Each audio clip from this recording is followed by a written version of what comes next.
Según el Programa Mundial de Alimentos, nos los presentaba la cifra Lorena Egas en el segmento de inversión social, pues indican que hasta el 2018 existe un 27% de desnutrición crónica infantil en nuestro país.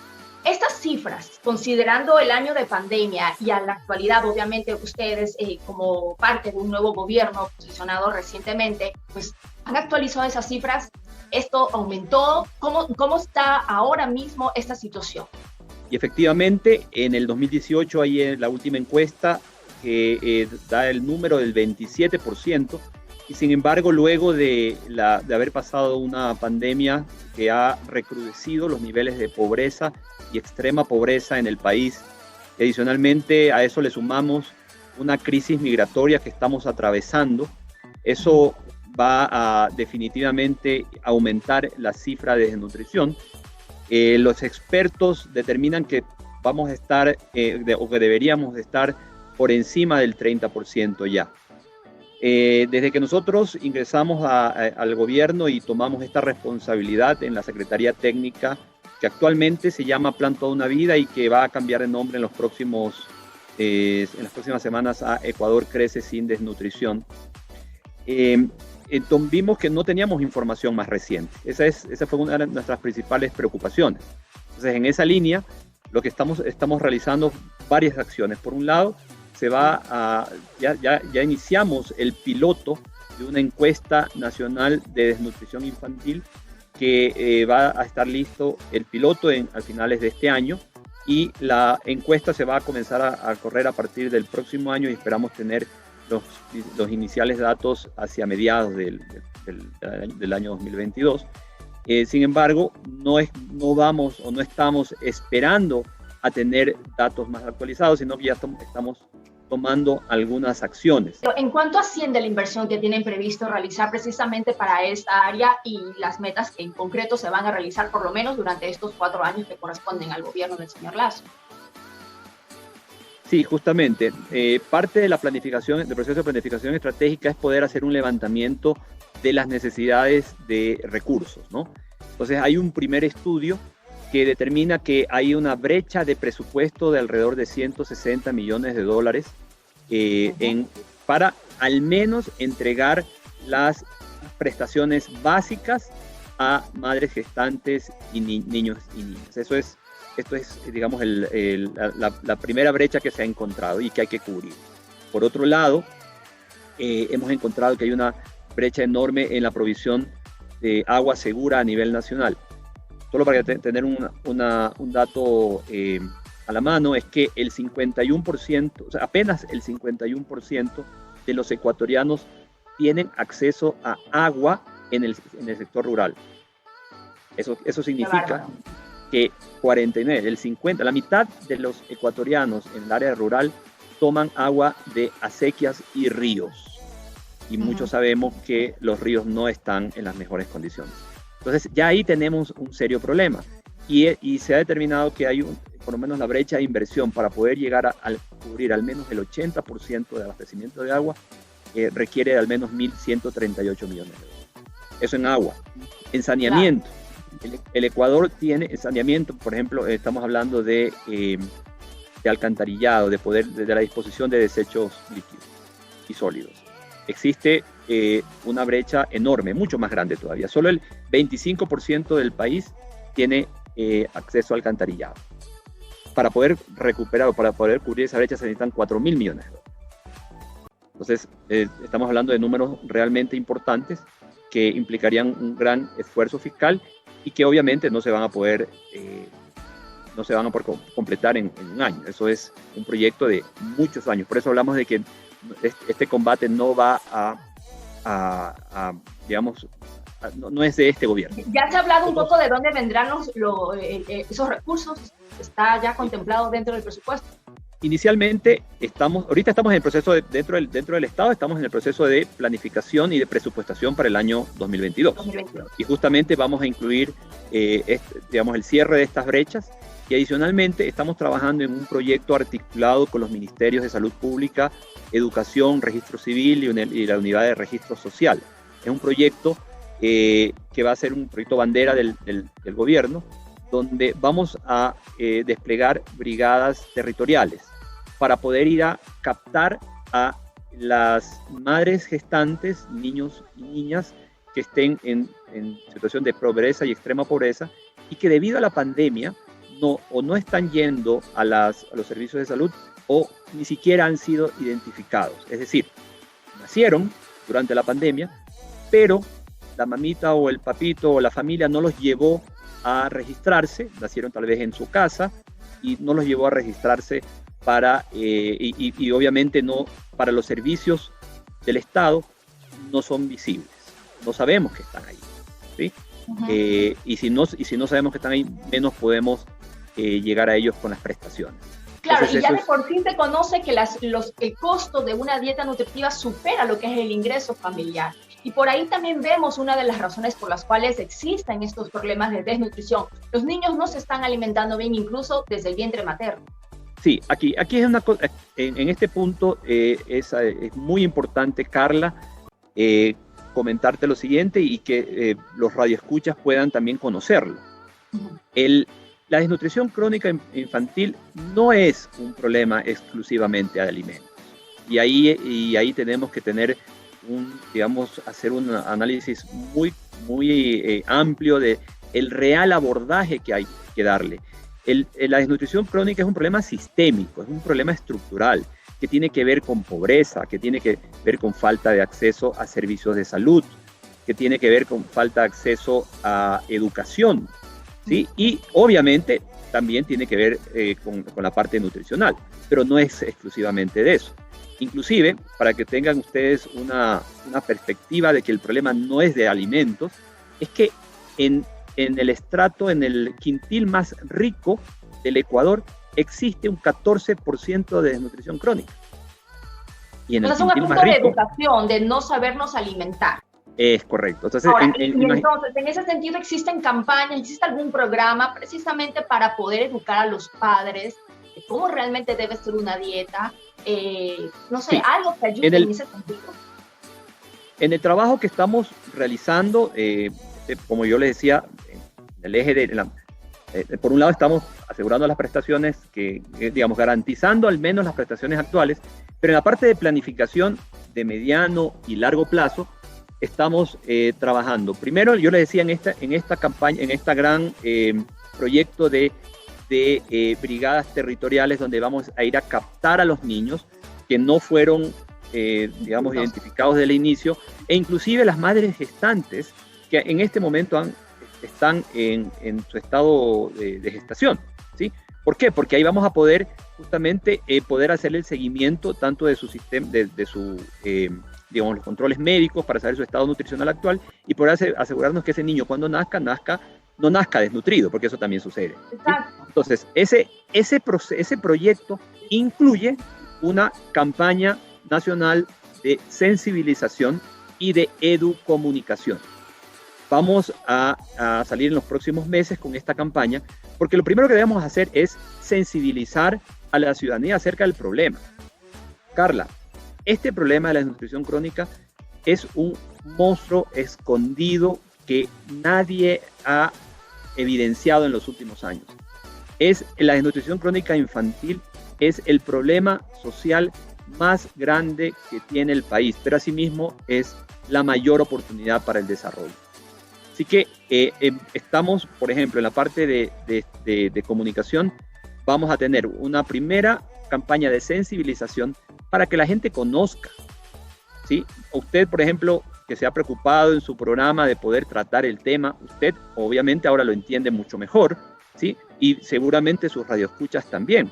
Pero la generalidad de la población no lo conoce. Entonces, lo primero que hay que decirle a la población es, miren, tenemos un problema serio como país de desnutrición crónica infantil, ¿sí? Y vamos a reducirlo, vamos a combatirlo en base a una estrategia. Entonces, eso es lo primero que vamos a comunicar. Y luego viene una campaña más bien de educación. Es decir, ok, ya que identificamos el problema, ya sabemos que tenemos un problema, vamos a llegar con información acerca de cómo combatirlo, de cómo tanto en el quintil más rico, donde no hace falta dinero para alimentos, pero falta educación, y en los quintiles más pobres también podamos no solo llegar con educación, sino también con servicios, con atenciones.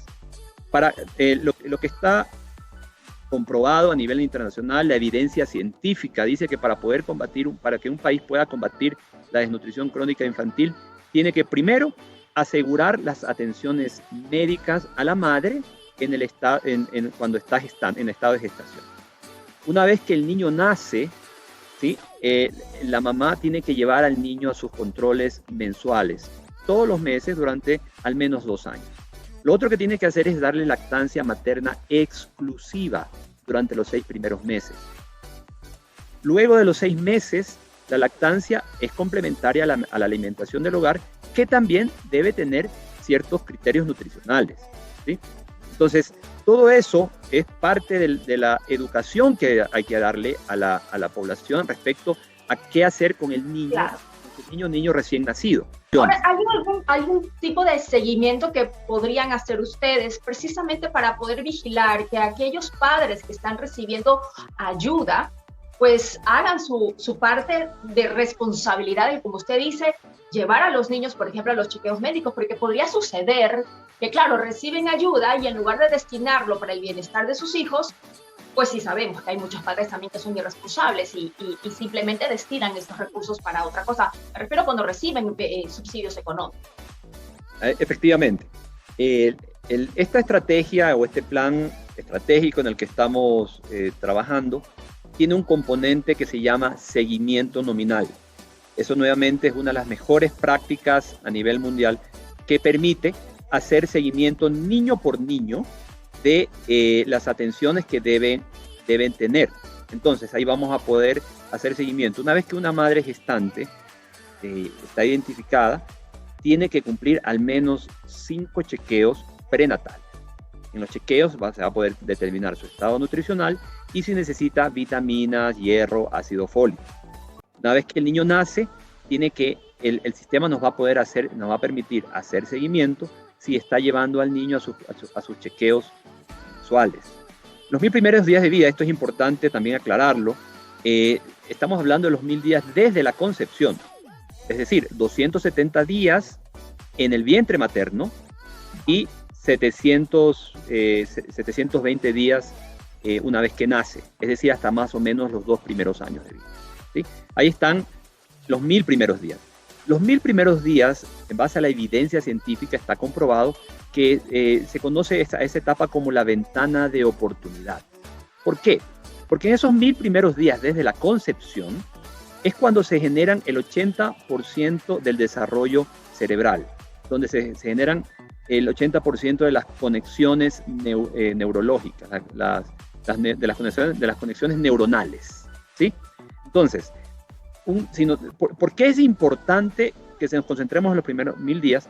Porque es ahí donde se va a generar la base del desarrollo del niño, tanto cognitivo como social, como emocional, ¿sí? Y que esos 1000 días no se van a volver a repetir. Eso es lo más importante.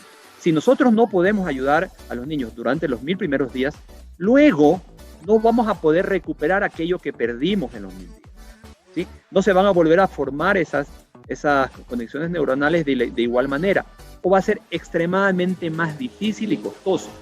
Hay expertos que dicen que no se recuperan, hay otros que dicen sí se recuperan, pero tienen un extremado costo para la familia o para el Estado. Y para el Estado también, exacto, porque estamos hablando entonces de personas, de adultos o de niños que ya son más propensos a enfermedades y el Estado es el que luego tiene que cubrir todas esas áreas sociales o no desarrollan bien en la parte académica y por lo tanto no se convierten en personas productivas para una Claro, sociedad. y justamente, y hago referencia a esto, Carla, porque es importante que se conozca que el enfoque de la estrategia y de esta secretaría va a estar en los 1000 días. Y también lo digo es por lo que usted menciona de la colación escolar. ¿Sí? El tema de la colación escolar, ya eso es cuando el niño está en la escuela a partir de los 4 o 5 años, ¿sí? Que ya sea al final de la primera infancia. Obvio, no es que esto se va a dejar de dar, eso es parte de los programas sociales del gobierno, pero ahí no vamos a combatir la desnutrición. La desnutrición no se va a combatir en la escuela, ¿sí? La desnutrición tiene que combatirse en los primeros 1000 días, ¿sí? porque ahí es donde vamos a poder realmente hacer la diferencia. Sí, ¿sí? no, y como usted Si dice, nosotros poner mucho énfasis para no las nos personas enfocamos. Sí, economista, para hacer mucho énfasis en lo que usted menciona, ¿no? Desde el vientre materno, que realmente desde que existe ya la concepción, es decir, la vida, ya hay muchas cosas que los científicos lo han demostrado, como empiezan a ver esa capacidad que ese nuevo ser vivo empieza a relacionarse con la sociedad y vienen luego esas respuestas emocionales, sociales y obviamente físicas, ¿no? Ya cuando nacen, ¿no? Entonces sí, sí es muy importante. De hecho, por eso mismo lo hemos invitado aquí y lo mencionábamos, ¿no? Tenemos un segmento en conjunto con Lorena Egas que le hemos llamado Inversión Social, precisamente para poder promover iniciativas de la sociedad civil y estamos atentos a estos avances de los programas públicos y nuestro enfoque, economista Ronquillo, es educar. Contamos con usted y también usted cuente con nosotros para unir esfuerzos y continuar en este proceso de educación en conjunto. Se nos determina el tiempo y lo que quisiera es un poco consultarle, quizás para las personas de la población en general, la gente que nos está escuchando, hacia dónde tiene que acudir para recibir más información y ser pues uno de los beneficiarios de estas intervenciones que el gobierno está haciendo contra la desnutrición. Sí, en este momento, digamos, la vía de acceso o de, si quisieran más información, podríamos hacerlo por las redes de la Secretaría, ¿sí? Que actualmente todavía aparecen como Plan Toda una Vida, pero van a cambiar en las próximas semanas. Pero más importante que eso, en este instante, Carla, Sí. lo importante es que podamos concentrarnos en la parte comunicacional, ¿sí? Nosotros vamos a hacer un lanzamiento ya oficial de este plan estratégico la segunda o tercera semana de septiembre. Y ahí a partir de eso vamos a iniciar una gran campaña de comunicación donde estamos invitando a los medios de comunicación para que nos ayuden a difundir. Esto es súper importante. Y ahí vamos a poder, la población va a poder conocer más acerca de los programas que se van a desarrollar. De hecho, muchos de los programas van a ser manejados tanto por el MIES como por el Ministerio de Salud Pública y el Ministerio de Educación. Ellos son los entes rectores. Nuestra labor desde esta Secretaría es de articulación. Nosotros articulamos el desarrollo de la estratégica, la implementación, pero cada uno de los ministerios tiene sus propias, digamos, competencias. Esto se solucionará con todos. Aquí lo importante, así es, aquí lo importante es que esto, Carla y Radio Escuchas, es el problema social más grande que tenemos como país, pero asimismo es la mayor oportunidad de desarrollo y nos tenemos que unir. Estado, sociedad, sector público y sector privado en el mismo objetivo, sin banderas políticas. En eso el gobierno del encuentro es muy claro. Nosotros no vamos a hacer miramientos de banderas políticas o ideológicas porque esto es un objetivo que trasciende los gobiernos. El presidente Guillermo Lasso ha sido absolutamente claro de que esta es una prioridad para el Estado y que esto te tiene que convertir en una política de Estado y en una causa nacional que nos una, así como nos unimos para el tema de la vacunación y salimos y logramos un hito que es histórico, el poder completar la vacunación de 9 millones de personas en los 100 primeros días. Así como logramos ese hito, debemos poder lograr reducir los índices de desnutrición crónica infantil y poder darles una oportunidad a tantos miles y miles de niños que cuentan con nosotros y que si nosotros no vemos por ellos, en unos años serán adultos que van a tener, digamos, diferencias de oportunidades en su etapa productiva y seguramente no van a poder salir del círculo de la pobreza. Totalmente, y en eso también estamos nosotros en esta misma sintonía. Nosotros, Vino para Inspirar como programa, estamos muy implicados, ¿no?, en promover la atención en territorio, y sabe que Vino para Inspirar apoya a ANDI, que es la Asociación Nuevo Diálogo, es una ONG que tiene un proyecto, quiero contárselo, en territorio, en la zona de Monte Sinaí. Así que precisamente vamos a querer conversar con usted después para poder hacer algún acercamiento para beneficiar también a estas familias con intervenciones directas del gobierno, que obviamente hay mucha carencia. Realmente y usted lo tiene que conocer bastante bien, ¿no? Cuando uno empieza a involucrarse más en estos temas, precisamente se encuentra que el problema no es uno solo, son muchos, ¿no? Y claro, estamos viendo por los niños, ¿no? Así que cuenta también con este espacio y esperamos también contar con usted para próximas invitaciones aquí en el programa. Y como medio de comunicación, Vino para Inspirar, pues también trasladar todos esos contenidos que ayuden, eduquen a las personas que nos escuchan. Economista Erwin Ronquillo, ¿algo más que quisiera añadir para concluir la entrevista? No, nada más agradecerles, y este último mensaje es que nuevamente la desnutrición crónica infantil es el problema social más grande de este país, pero asimismo es la mayor oportunidad para salir de la pobreza, para alcanzar el desarrollo. Y nos tenemos que unir todos, Estado y sociedad. Cada ciudadano tiene que comprometerse y unirse en esta causa nacional, donde nos debemos ir en conjunto en un mismo objetivo, que es el reducir la desnutrición crónica infantil en el país. Muchísimas gracias. Era el economista Erwin Ronquillo de la Secretaría Técnica Ecuador Crece Sin Desnutrición Infantil, aquí en Vino para Inspirar.